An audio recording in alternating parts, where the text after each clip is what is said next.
ओम नमः शिवाय। नमस्कार दोस्तों, अविश्वसनीय एवं सटीक भविष्यवाणी की इस श्रृंखला में मैं पूनम पांडे आप सभी का स्वागत करती हूँ। दोस्तों, चंद्रमा के विभिन्न भाव के फलों की चर्चा हो रही है और पिछले वीडियो में मैंने दशम भाव के चंद्रमा के विभिन्न शुभ अशुभ फलों के बारे में आप सबको बताया है। इसी क्रम में आगे बढ़ते हुए आज हम बात करेंगे एकादश भाव के चंद्रमा की। जिनकी कुंडली में भी चंद्रमा एकादश भाव में होते हैं, उन्हें चंद्रमा के क्या शुभ और अशुभ फल प्राप्त होते हैं, इसके बारे में आज मैं आप सबको जानकारी देने आई हूँ। कुंडली का एकादश भाव बहुत ही महत्वपूर्ण भाव होता है, क्योंकि इस भाव से हमारी आमदनी और इनकम के बारे में जानकारी मिलती है। एकादश भाव हमारे आय का भाव होता है और यही एक ऐसा भाव है जहाँ पर सारे 9 ग्रह शुभ फल प्रदान करते हैं। इसीलिए यहाँ पर चंद्रमा भी अपना शुभ फल ही प्रदान करते हैं। जिनकी कुंडली में एकादश भाव में चंद्रमा होते हैं, वैसे लोग स्वभाव से बहुत मिलनसार होते हैं और इनके मित्रों की संख्या बहुत अधिक होती है। अधिकांशतः ये अपने मित्रों से ही घिरे रहते हैं। इनकी दिनचर्या और पूरा दिन भर का ब्यौरा देखें तो मित्रों की कहीं न कहीं उपस्थिति अवश्य ही होती है।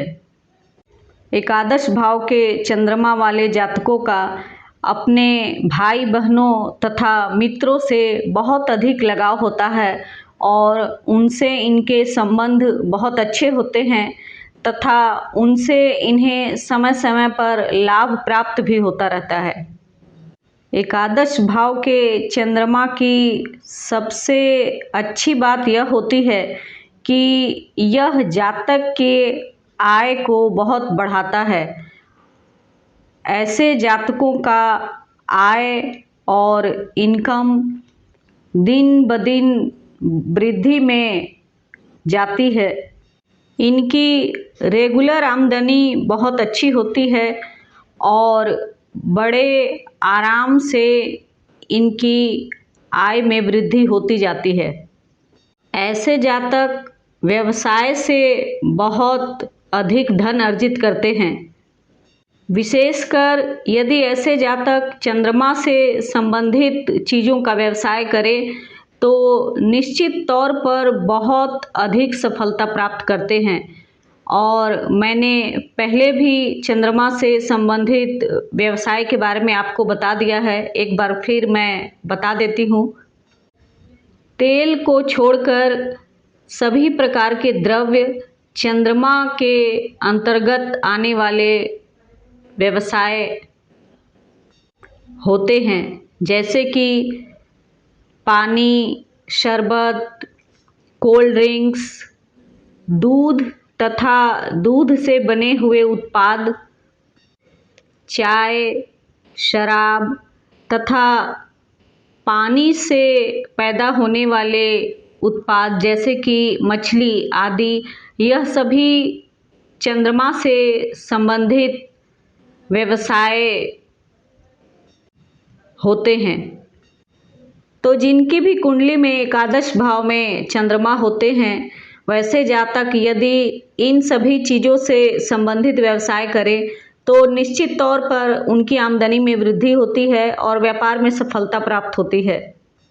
ऐसे जातकों को अपनी संतान से बहुत सुख प्राप्त होता है और अधिकांश मामलों में इनके पुत्री संतान की संख्या अधिक होती है। शिक्षा, संतान तथा प्रेम के मामलों में ऐसे जातक बहुत भाग्यशाली होते हैं। ऐसे जातकों को अपनी माता से भी जीवन में कई बार धन लाभ तथा सहयोग प्राप्त होता है। एकादश भाव के चंद्रमा अधिकांशतः शुभ फल ही प्रदान करते हैं और यदि अशुभ फल की बात करें तो यदि कुंडली के छठे, आठवें या द्वादश भाव के स्वामी होकर चंद्रमा एकादश भाव में बैठे हों तो कुछ कुछ मामलों में अशुभ फल प्राप्त होते हैं। इसके अलावा यदि चंद्रमा की युति किसी पाप ग्रह के साथ हो अथवा चंद्रमा पाप ग्रह की दृष्टि में हो या पाप कर्तृ योग में हो, तब भी कई मामलों में अशुभ फल प्राप्त होते हैं। तो दोस्तों, इसी के साथ ही मैं आज की चर्चा यहीं समाप्त करती हूँ और आपकी जानकारी के लिए एक बार फिर मैं बता देना चाहती हूँ कि यह राशिफल आप अपनी चलित कुंडली से देखेंगे तो अधिक लाभान्वित होंगे। अर्थात यदि आपकी कुंडली में चलित कुंडली में चंद्रमा एकादश भाव में हो तभी आपको यह सब फल प्राप्त होंगे जो कि अभी अभी मैंने आपको बताया है। आपको मेरा वीडियो कैसा लगा कमेंट में अवश्य ही बताएं। मेरे चैनल को लाइक शेयर और सब्सक्राइब करें।